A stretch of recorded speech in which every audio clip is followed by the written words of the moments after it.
Hi, how are you? Good. How are you? Doing great. So to start, I was asking before, I like the idea of like they decide this sounds like a senior prank gone wrong at one point in the movie. I think that's so funny because like I never had a senior prank. So I was asking everybody, did you have a senior prank? And if so, what was it?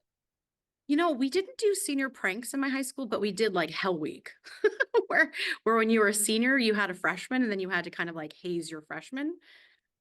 I went to Catholic school, so I feel like it's like probably illegal now, but that's what we did. And we would, I remember at my senior year of high school, some of the freshmen had to go ice blocking. So I think ice blocking naked.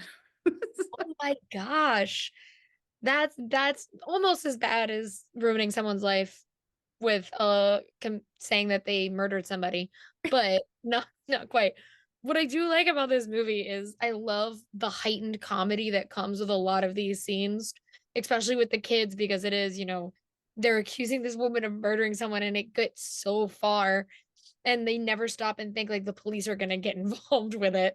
And so for you, from a director standpoint, what was the fun of getting to like dive into those more comedic elements and really play that side of it up? Yeah, I mean, I think what was so fun and what I love about this movie is that you kind of get to play in both sandboxes, right? It's really funny, and then the kind of that fear kind of tips into when you are laughing as well. So I think that that's what's really fun to be able to play in both tones. And again, I think it's just exploring that. So a lot of times you would play a scene that was more comedic, and they're like, okay, let's pull the comedy back, and like now, how would it be kind of scary? And so that was the real fun balancing act, was figuring out what was the perfect tone and moment for that scene. Yeah, and I also really loved, you got Rita Moreno to play a villain, which I think is very interesting because most of us have this like beloved thing, like image of her. And so then to have her be a villain is hilarious. And so what was it like not only directing her, but directing her in something that is like a different Rita Moreno? Yeah, I mean, I think I've been such a Rita Moreno fan, obviously, my whole life from West Mhm. Side Story, and I loved her in One Day at a Time. So something about watching her on that show, which she's so brilliant in, I was like, you know what? She's never gotten to play kind of this grounded, evil type of woman on screen. So I thought when I got the script, I'm like, I've been wanting to work with her. This is kind of a different character that she's gotten to play. So that's really kind of where I got the idea for her to be in it. And I love One Day at a Time. And there are still certain words I hear in her One Day at a Time accent. And I'm like, this is like what she's like in that show. But I do love the idea of like just a teacher who is so mean and willing to do this when these kids are in high school and like it's could mess up their entire lives.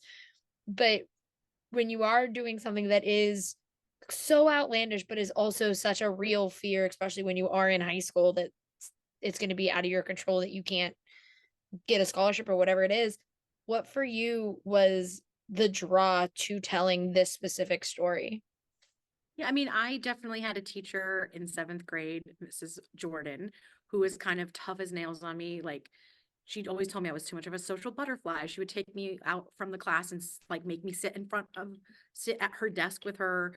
So I was drawn to the story in that sense, where we've all had a teacher that has been just tough on them.